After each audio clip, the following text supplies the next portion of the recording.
¿cómo vamos? He estado leyendo algunos de sus comentarios, también he visto que participan en las trivia y muchas felicidades porque al final de cuentas todas estas actividades nos ayudan a reforzar un poquito nuestro conocimiento, ¿sale? El día de hoy vamos a hablar ya un poquito más acerca de la estequiometría, porque si tú quieres preparar un pastel y no sabes cuántos huevos utilizar, pues aquí necesitamos la estequiometría, porque recordemos que es el área de la química que habla de las relaciones cuantitativas, es decir, cuánto reactivo y cuánto producto tengo en una reacción química. Si tú sabes que en un pastel necesitas de 2 huevos y 200 gramos de harina, entonces, ¿cuántos pasteles podemos hacer con 6 huevos? Aquí usamos la estequiometría, porque incluso hablamos de distintos conceptos. Por ejemplo, de mol, del número de Avogadro, de la masa molar, de las reacciones balanceadas. ¿Recuerdas sobre esto? Un mol. Cuando vamos al supermercado y decidimos traer 1 kilo de manzanas, el kilogramo ya está establecido, ¿verdad? O por ejemplo, voy a traer 1 docena de manzanas. Hablamos de un número fijo, sabemos que 1 docena son 12 manzanas. Pues lo mismo pasa con un mol. Al referirnos un mol, hablamos de una cantidad fija. Entonces, un mol es 6.022 por 10 a la 23 partículas, átomos, moléculas o iones. Ahora, yo sé que también has escuchado el término número de Avogadro, pero entonces, ¿un mol y el número de Avogadro es lo mismo? ¿Qué opinas? Son conceptos muy similares, pero no son lo mismo. El mol es una unidad de cantidad de sustancia. Sirve para contar partículas muy pequeñas como los átomos, las moléculas o los iones de manera práctica, ¿verdad? Un mol equivale a una cantidad específica de partículas, pero es una medida, no es un número. Que el número de Avogadro, pues es un valor numérico fijo, ¿verdad? Entonces, ¿cuál es este valor? 6.022 por 10 a la 23 partículas sobre mol. ¿Qué nos dice esto? Representa la cantidad exacta de partículas que hay en un mol de cualquier sustancia. Entonces, a manera de resumen, un mol va a ser la unidad para contar partículas, ¿sale? Entonces, ¿cómo nos referimos? A 1 docena para los huevos. En lugar de 12, son 6.022 por 10 a la 23 partículas.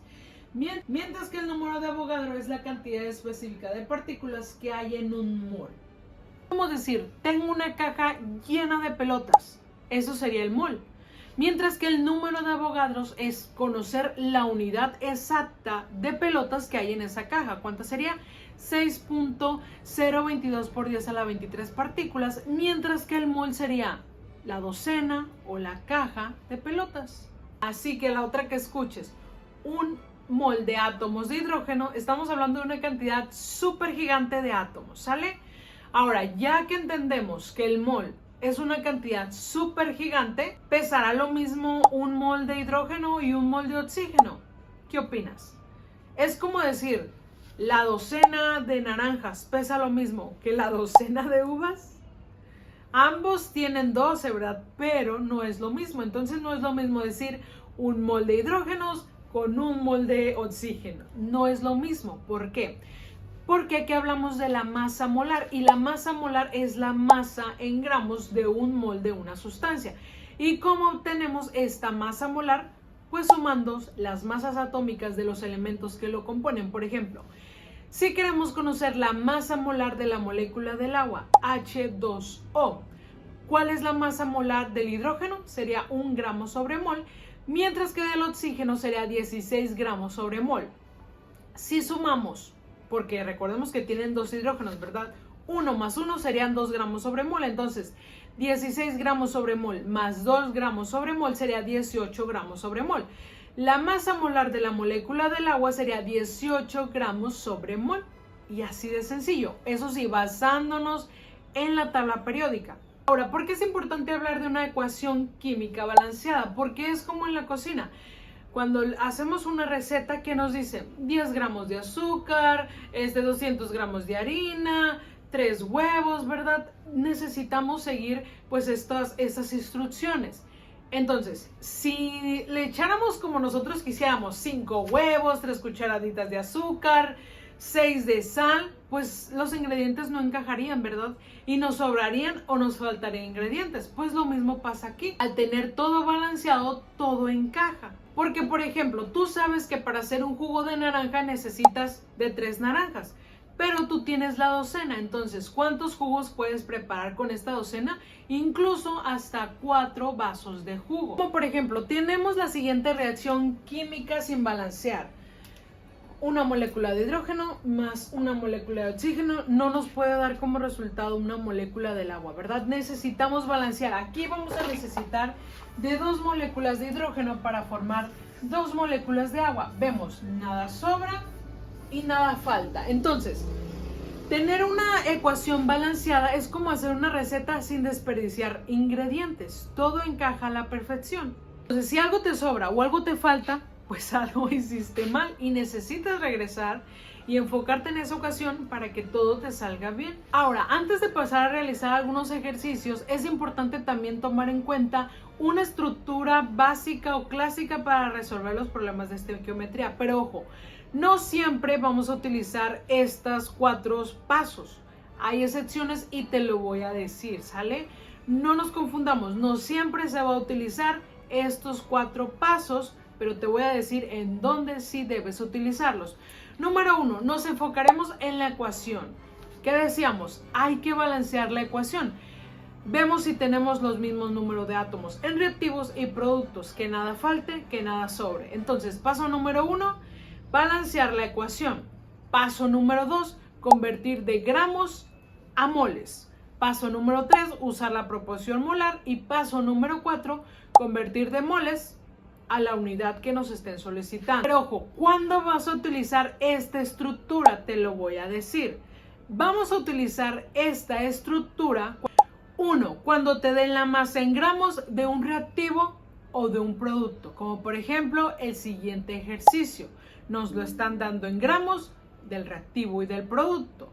Número 2, vamos a utilizar estos 4 pasos cuando nos estén pidiendo cuántos gramos, moles o moléculas de otra sustancia que se formará, como por ejemplo el siguiente ejercicio que nos está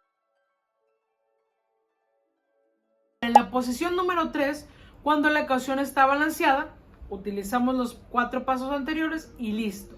Ojo, esta es solamente la base, a veces hay variantes y puede cambiar el procedimiento. Todo esto vamos a hacer en los siguientes ejercicios. No te me asustes, no te me enredes, que con los ejercicios yo sé que vamos a despejar un poquito dudas. Todo esto es teoría y al final de cuentas sí es importante pasar por la teoría para poder pasar a la práctica, ¿sale? Entonces, continuemos. Porque, por ejemplo, si en un problema te dan moles, pues el paso número 2 ya no tendrías que hacerlo, ¿verdad? ¿Por qué? Porque ya te está dando en moles. Entonces, pasaríamos a los siguientes pasos. Por ejemplo, si te piden el número de moléculas, ahí agregarías un paso mal. Agregarías el número de Avogadro. O por ejemplo, si estamos hablando de reacción de disoluciones, si hablamos de molaridad, aquí utilizamos la fórmula de la molaridad, de la normalidad, de partes por millón, o lo que el problema te esté pidiendo. Por ejemplo, si estamos hablando de gases, pues aquí utilizaríamos la ley de los gases ideales o el volumen molar. Entonces, para que quede un poquito claro, sí, estos 4 pasos anteriores se van a aplicar para cuando hablamos de gramos o moles. Pero, por ejemplo, si ya te están pidiendo disoluciones, te están hablando de molaridad, normalidad, volumen, estos pasos sí se ajustan un poquito, pero lo vamos a ver. Solamente estamos viendo que esta es como la base. No siempre se aplica. ¿Por qué? Porque puede ajustarse dependiendo lo que el problema nos esté pidiendo. Ahora, cuando hablamos de soluciones líquidas, es importante saber cuánta sustancia está disuelta pues en un volumen líquido, ¿verdad? Ahora, para esto vamos a utilizar y vamos ya un poquito a adentrarnos a conceptos pues de concentración. Por ejemplo, la molaridad. ¿Qué nos dice la molaridad? Nos dice el número de moles de un soluto que se encuentran disueltos en 1 litro de una solución.